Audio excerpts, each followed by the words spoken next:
نبی پاک صلی اللہ علیہ وسلم نے اللہ سے فاقہ مانگ کے لیا، یا اللہ ایک وقت روٹی دے، ایک وقت کا فاقہ دے، مانگ کے لیا نبی پاک مانگ کے۔ حضرت ابو ہریرہ فرماتے ہیں مجھے بھوک لگی، میں حضرت عمر کے پاس گیا، ان سے مسئلہ پوچھا۔ ان کا رواج تھا جب میں مسئلہ پوچھتا تو پہلے روٹی کھلاتے۔ تو نبی پاک صلی اللہ علیہ وسلم کے صحابی حضرت ابو ہریرہ رضی اللہ تعالیٰ عنہ فرماتے ہیں میں نے حضرت عمر سے مسئلہ پوچھا، میں نے کہا حضور مسئلہ بتائیں، تو کہتے پہلے ان کی عادت تھی جب میں مسئلہ پوچھتا تو روٹی بھی کھلاتے، آج انہوں نے مسئلہ ہی بتایا ہے، روٹی کوئی نہیں کھلائی۔ تو مجھے کہنے لگے ابو ہریرہ تو سوچتا ہوگا روٹی نہیں اس نے پوچھی، تو نے کب سے کھانا نہیں کھایا؟ میں نے کہا آج صبح سے۔ تو جناب عمر کہنے لگے میں نے کل صبح سے نہیں کھایا، چل ابو بکر صدیق کے گھر مسئلہ پوچھتے ہیں۔ کہتے جناب صدیق اکبر کے دروازے پہ گئے، جا کر کے ان سے مسئلہ پوچھا۔ ان کی بھی عادت تھی جب کوئی مسئلہ پوچھنے جاتے تو دسترخوان بچھا لیتے، کہتے آؤ روٹی بھی کھلاتا ہوں مسئلے بھی بتاتا ہوں۔ کہتے ہیں گئے تو انہوں نے بھی مسئلہ بتایا، روٹی کوئی نہ پوچھی۔ تو کہنے لگے عمر ابو ہریرہ تم لوگوں نے کل پرسوں سے نہیں نہ کھایا ہوگا۔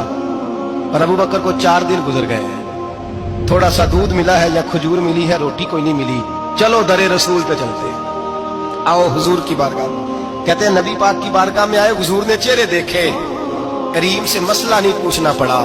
میرے مصطفیٰ کریم نے فرمایا بھوک لگی ہوئی ہے تم تینوں کو، 3-4 دن ہو گئے۔ اللہ کے رسول نے فرمایا مجھے پورا ہفتہ ہو گیا ہے۔ سبب کچھ اور ہے جس کو تو خود سمجھتا ہے، زوال بندہ اے مومن کا بے زری سے نہیں۔ فرمایا حضور نے 3 دن بیت گئے، چلو میرا بے تکلف صحابی ہے ابو الحسن انصاری، وہ بڑے نصیب والے ہوتے ہیں جن کو میرے نبی پاک خود کہتے تھے کہ تیری فلانی ذمہ داری ہے۔ اس زمانے کا تو کسی کو کہہ دیا جائے یہ تیری ذمہ داری ہے تو کہتا ہے یہ تو پھٹیکے ڈالنے لگ گئے، یہاں سے تو چھٹی کر جانی چاہیے۔ خوش ہوتے تھے صحابہ کہ ہماری ذمہ داری لگی۔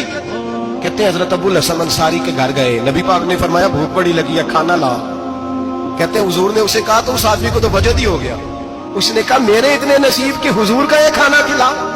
آؤ دیکھو دنیا والوں، آج جو سب سے زیادہ عزت والا ہے وہ میرا مہمان بنا ہوا ہے۔ فرماتے ہیں وہ دوڑے گئے، بکری اٹھائی، ذبح کی، بیوی کو کہنے لگے روٹی تیار کر، ادھر کھجوریں توڑی، انگور توڑے، کہنے لگے حضور آپ جب تک تناول کریں تب تک کھانا پک جاتا ہے۔ حضرت عمر کہتے ہیں روٹی پک کے آئی، بڑا پیارا گوشت، بڑا اچھا سالن، بڑا خوبصورت خلوص والا کھانا۔ فرماتے میں نے بڑا ہی کھایا۔ نبی پاک نے نہ ایک روٹی لی اور چھوٹی چپاتی، تھوڑا تھوڑا سالن کونوں سے، اور جب نبی پاک نے کھا لیا تو حضور کی آنکھوں میں آنسو آئے۔ حضرت عمر کہنے لگے حضور روئے کیوں؟ نبی پاک نے فرمایا سوچتا ہوں 7 دن کے فاقے کے بعد کھایا ہے، پر ڈرتا ہوں رب اس کا حساب پوچھے گا تو جواب کیسے دینا ہے، اس کا حساب بھی تو دینا ہے نا جو کھایا ہے۔ تو حضرت عمر فاروق کے ہاتھ میں کچھ چیز کی، زور سے زمین پہ ماری، کا محبوبہ 7 دن کے بعد بھی روٹی کھائے تو حساب دینا ہے۔ نبی پاک فرمانے لگے عمر وہ مالک ہے نا، تو جب دیتا ہے تو حساب نہیں لے سکتا، حساب تو دینا ہے، حساب تو دینا ہے، تیاری رکھو۔